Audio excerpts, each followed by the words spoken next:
अस्सलामुअलैकुम students, welcome to sir Sarfaraz commerce hub online class. Students, आज का जो हमारा टॉपिक है वो डेप्रीसिएशन है और आज मैं आपको ईयर 2012 रेगुलर क्वेश्चन नंबर 9 का सी पार्ट जो है वो सॉल्व करवाऊंगा। तो चलिए आइए सबसे पहले हम क्वेश्चन को रीड करते हैं। स्टूडेंट्स, ये क्वेश्चन नंबर 9 का सी पार्ट आप देख रहे हैं। The balance sheet of mister Asim as on December 31, 2008 shows machinery rupees 4 lakh and accumulated depreciation machinery rupees 45,000. Required number 1, calculate depreciation for the year 2009 and 2010 under diminishing balance method at 15%. Number 2, make adjusting entry as on December 31st, 2010. Number 3, make closing entry as on December 31st, 2009. Number 4, prepare partial balance sheet as on December 31st, 2010. तो students, इस question में हमें year 2009 का भी depreciation चाहिए, 2010 का भी जो है वो डेप्रीसिएशन हम इसमें कैलकुलेट करेंगे। उसकी वजह, डेप्रीसिएशन 2009 और 10 तो इन्होंने पूछ लिया, एडजस्टिंग एंट्री 2010 की पूछ रहे हैं और क्लोजिंग एंट्री 2009 की। तो हम 2 साल का यहाँ पर डेप्रीसिएशन पहले चार्ज करेंगे इसमें, और उसके बाद जो है फिर इसमें बैलेंस शीट भी जो है वो बनेगी। तो चलिए आइए इस क्वेश्चन का हम सॉल्व देखते हैं। स्टूडेंट्स, 2012 रेगुलर का पेपर है, क्वेश्चन नंबर 9 का सी पार्ट है। रिक्वायर्ड नंबर 1 में हमसे डेप्रीसिएशन एक्सपेंस पूछा है डिमिनिशिंग बैलेंस मेथड से। तो सबसे पहले mister Asim, computation of depreciation expense under diminishing balance method. Formula इसका स्टूडेंट्स, डिमिनिशिंग बैलेंस मेथड का cost minus allowance for depreciation multiply by rate equals to annual depreciation आएगा।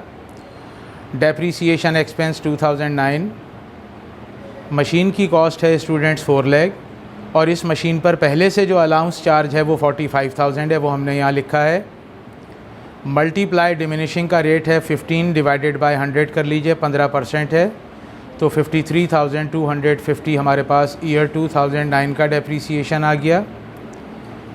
Depreciation expense 2010, machine की cost students यहाँ पर 4 लाख लिखें, minus 98,250। अब allowance हमारे पास 98,250 बन गया। 45,000 पहले का अलाउंस था और 2009 में मज़ीद डेप्रीसिएशन हमने 53,250 कैलकुलेट किया है। तो इस 53,250 में 45,000 को प्लस कर लेंगे तो 98,250 बनेगी अमाउंट। मल्टीप्लाई बाय 15 और डिवाइडेड बाय 100 कर लीजिए तो 45,262। इसको मैंने स्टूडेंट्स राउंड ऑफ कर दिया है, डेसिमल में अगर वैल्यू आ जाए तो उसको नहीं लिखेंगे। ये रिक्वायर्ड नंबर 1 इसका कंप्लीट हुआ। रिक्वायर्ड नंबर 2 में हमसे एडजस्टिंग एंट्री पूछी है, तो कंपनी का नाम मिस्टर आसिम लिख लीजिए, journal, date, particulars, post reference, debit, और यहाँ पर क्रेडिट लिख लीजिए। 2010 की एडजस्टिंग एंट्री पूछी है, तो 2010 यहाँ पर डेट डाल दीजिए। एडजस्टिंग एंट्री जैसा कि मैं पहले भी बता चुका हूँ हमेशा at the end of the year pass होती है, तो दिसंबर 31 यहाँ पर डेट डालें। डेप्रीसिएशन एक्सपेंस डेबिट हो जाएगा और अलाउंस फॉर डेप्रीसिएशन क्रेडिट हो जाएगा। डेप्रीसिएशन की जब भी स्टूडेंट्स एडजस्टिंग एंट्री आएगी तो ये अकाउंट हमेशा डेबिट हो जाएगा और ये अकाउंट हमेशा क्रेडिट ही होगा। अमाउंट इसमें 45,262 एंटर कर दीजिए, क्योंकि 2010 की हम एडजस्टिंग एंट्री बना रहे हैं, तो 2010 का हमने यहाँ डेप्रीसिएशन जो कैलकुलेट किया है वो 45,262 है। डेबिट और क्रेडिट में ये अमाउंट एंटर कर दीजिए। नरेशन में लिख दीजिए to adjust depreciation expense account. हमने डेप्रीसिएशन एक्सपेंस अकाउंट को एडजस्ट कर दिया है। रिक्वायर्ड नंबर 3 में हमसे क्लोजिंग एंट्री पूछी है। फिर दोबारा आप इस कंपनी का नाम मिस्टर आसिम लिख लीजिए, जर्नल लिख लीजिए, date, particular, post reference, debit और क्रेडिट लिख लीजिए।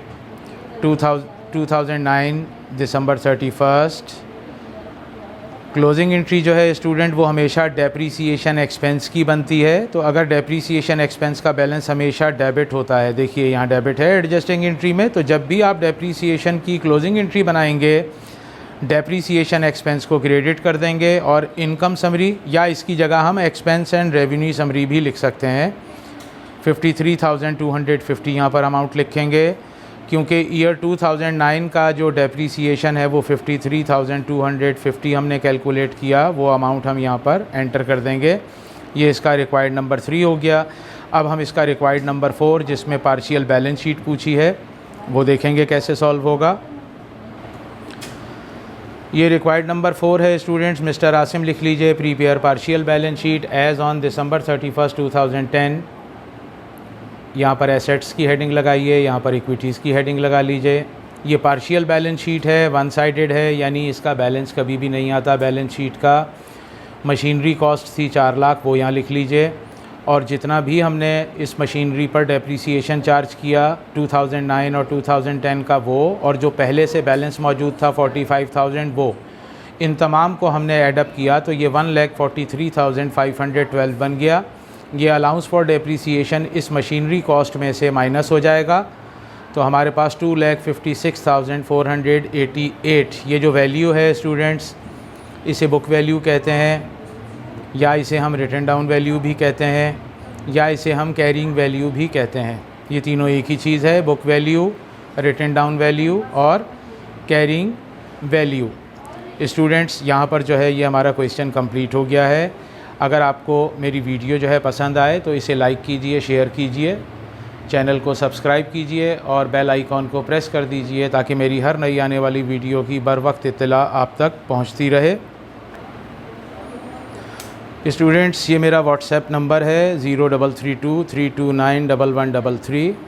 कॉन्टैक्ट टाइमिंग शाम 7 बजे से रात 10 बजे तक आप मुझसे जो है रब्ता कर सकते हैं इस व्हाट्सएप नंबर पर।